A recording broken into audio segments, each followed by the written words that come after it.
Picture this. It's a quiet evening, and you're sitting at your kitchen table, sipping on a warm cup of tea. The world outside is settling down for the night, and you find yourself pondering a question that's been lingering in the back of your mind. How do I start investing? It's a question that holds the promise of the future, the whispers of opportunities, and admittedly, a touch of anxiety. And that's completely normal because money, investing, and the world of finance can feel like uncharted waters.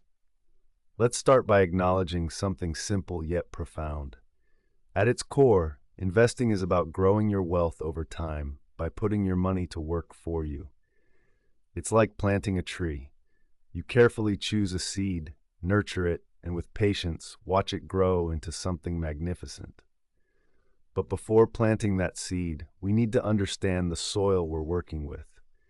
Investing begins with a mindset shift. It's not about making quick money, it's about building long-term wealth.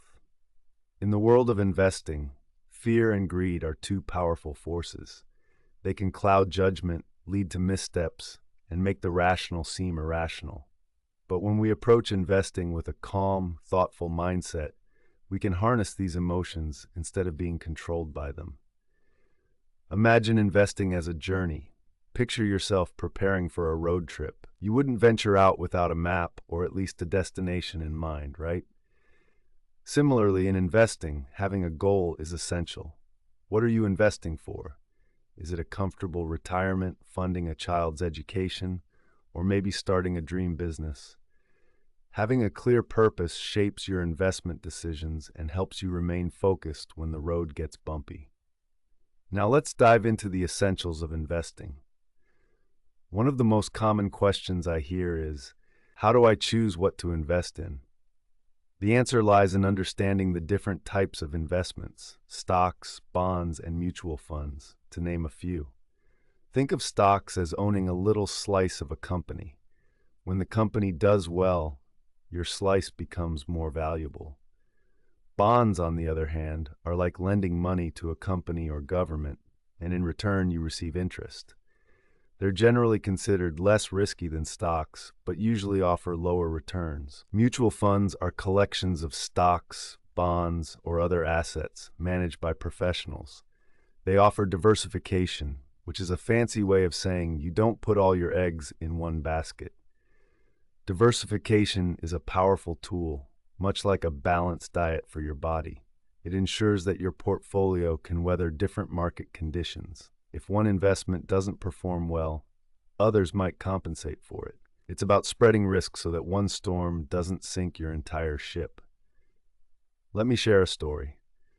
I once had a young friend who was eager to invest in the latest tech stocks. Enthusiastic, he poured all his savings into a single company, convinced it was the next big thing. Initially, his investment skyrocketed, and he was thrilled. But then, due to unforeseen circumstances, the stock plummeted, and he suffered significant losses. It was a hard lesson, but an invaluable one. Diversification might not be glamorous, but it is the cornerstone of a sound investment strategy. Now let's talk about a crucial concept: time. Time is the secret ingredient that turns investing from a simple activity into a powerful wealth-building mechanism. Thanks to compound interest, the earlier you start investing, the more time your money has to grow. It's like the snowball effect, rolling a small snowball down a hill, watching it gather snow and momentum. Over decades, even modest contributions can grow into a substantial nest egg. However, investing isn't just about numbers and charts, it's deeply personal. It's closely tied to our emotions, our dreams, and sometimes our fears. When markets dip, as they inevitably do, fear often rears its head. It's instinctual to want to sell and cut losses. But remember, it's not the short-term fluctuations that matter, it's the long-term growth. Riding out the storms is part of the journey. Historically, markets have always bounced back and grown over time. Imagine a roller coaster. When you're at the top, everything seems great and you feel on top of the world. But as you descend, there's a moment of fear. Yet, the ride evens out. Understanding the market's ups and downs helps you appreciate the ride without panicking. That's why having a clear plan and sticking to it is crucial. It's also important to keep learning. Financial literacy is empowering. Read books, listen to podcasts like this one, follow market trends, and don't hesitate to seek advice from financial advisors. Remember, no question is too basic or silly. Every expert started where you are right now. Curiosity is your best friend on this journey. As we wrap up our chat tonight, let me leave you with a thought. Investing is not just a path to wealth, it's a journey of self-discovery. It's about understanding your values, goals, and comfort with risk. It's a mirror that reflects your discipline, patience, and resilience. Like any journey, it's one best taken step by step, with reflection, learning, and growth along the way. As you consider the first steps on your investing path, embrace the process with an open mind and a steady heart. The road may be long, but remember, each step taken thoughtfully is a step towards your financial future. And when doubt creeps in, know that you're not alone. There's a community of learners and investors out there, growing and learning just like you. So as you finish your tea and the evening turns to night, take a moment to reflect on what we've discussed. Picture where you want to be in the future. Know that with patience, knowledge, and a steady approach, you can turn that vision into reality. Here's to your journey in investing. May it be as rewarding as it is enlightening. So picking up where we left off on our journey into investing for beginners, let's talk about one of the most fundamental building blocks of investing: understanding your why. Why do you want to invest? It's an important question because your reasons will shape every decision you make, set your goals, and even influence how you feel about your investments over time. For some, investing might be about building a nest egg for retirement, ensuring a comfortable future without financial worries. For others, it might be saving for a child's education, buying a home, or even achieving financial freedom to travel the world without being tied to a traditional job. Whatever your reason, keeping it front and center will help you stay motivated and make choices that align with what truly matters to you. Next, let's chat about the emotions involved in investing. It's perfectly normal to feel excited, anxious, or even a bit overwhelmed when you start. After all, you're putting your hard-earned money into something with the hope of growing it over time. That's a big deal. But remember, investing is not about quick wins or getting rich overnight. It's about patience, discipline, and making informed decisions. We humans are emotional creatures. It's easy to get caught up in the ups and downs of the market. Watching the numbers go up can feel exhilarating, and seeing them dip can be nerve-wracking. The key is to stay calm and stick to your plan. Emotions can cloud judgment. They might lead you to make decisions based on fear or greed, rather than logic and strategy. This is why understanding your risk tolerance, how much risk you're comfortable taking, is so important. Think of risk tolerance like your personal financial roller coaster. Some people love the thrill of a fast ride with lots of ups and downs, while others prefer something more gentle and predictable.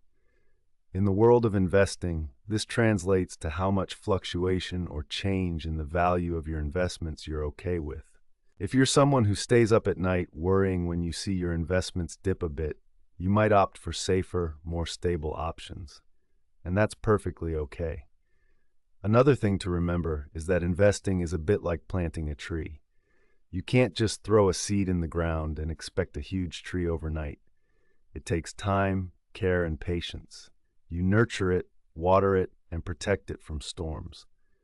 Over time, it grows, and eventually it can provide shade, fruits, or flowers. Similarly, with investing, the power of growth often comes over the long term. This is where the magic of compound interest works its wonders, helping your money grow over time by earning returns on both your initial investment and the returns you've already earned. So the takeaway for today is to keep your goals clear, understand your feelings about risk, and remember that investing is a journey, not a sprint. It's about being wise with your choices, learning as you go, and staying true to your own path without being swayed by every little bump in the road. As we continue our series, we'll dive deeper into different types of investments like stocks, bonds, and funds, and how to choose what's right for you. But for now, take a moment to reflect on your why and consider how much of the investment roller coaster you're comfortable with. It's all about finding a balance that feels right for you. Until next time, keep learning, stay curious, and remember, you're building a future that's uniquely yours. All right, let's get back into it. We were just getting comfortable with some of the basics of investing. Now let's move on to something that every beginner should think about early on: setting realistic goals. This might sound obvious, but it's often overlooked in the excitement to get started with investing. Imagine you're planning a road trip. You wouldn't just jump in your car and start driving, right? You'd have a destination in mind and maybe even a map or a GPS to help you get there. Investing is pretty similar. Your financial goals are your destination. They help set the direction and keep you motivated along the way. Now, goals can be anything you want them to be, but they should be specific, measurable, and time-bound. For example, rather than saying, "I want to be rich," a clearer goal would be, "I want to save $50,000 for a down payment on a house in 5 years." This goal is specific, buying a house, measurable, $50,000, and time-bound, 5 years. It gives you a clear picture of what you're working towards. Once you have your goals set, it's time to think about your timeline and risk tolerance. Here's where the emotional side of investing comes into play. How much risk are you comfortable with?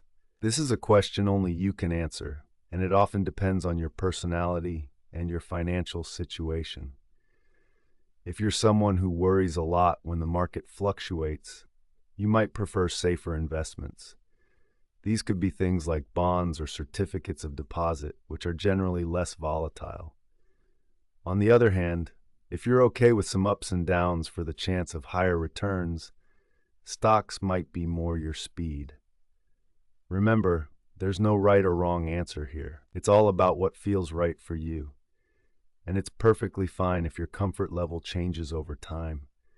In fact, it probably will as you gain more experience and as your life situation evolves. But here's a key piece of advice. Whatever path you choose, make sure it aligns with your goals.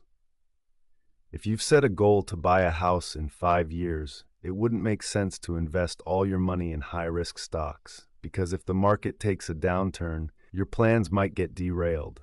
As you start thinking about these decisions, you might experience a whirlwind of emotions. It's natural to feel excited, nervous, or even a little scared. Money is personal, and choices about money can feel overwhelming. But breathe easy and take your time. The more you learn and understand, the more confident you'll become in making decisions that are right for you. Keep in mind, you don't have to do this alone. There are plenty of resources out there, from online courses to financial advisors who can guide you through the process. It's okay to ask for help. Sometimes just talking things out with someone else can offer new perspectives and make things clearer. And remember, investing is a journey, not a sprint. You're in it for the long haul, so patience is your best ally.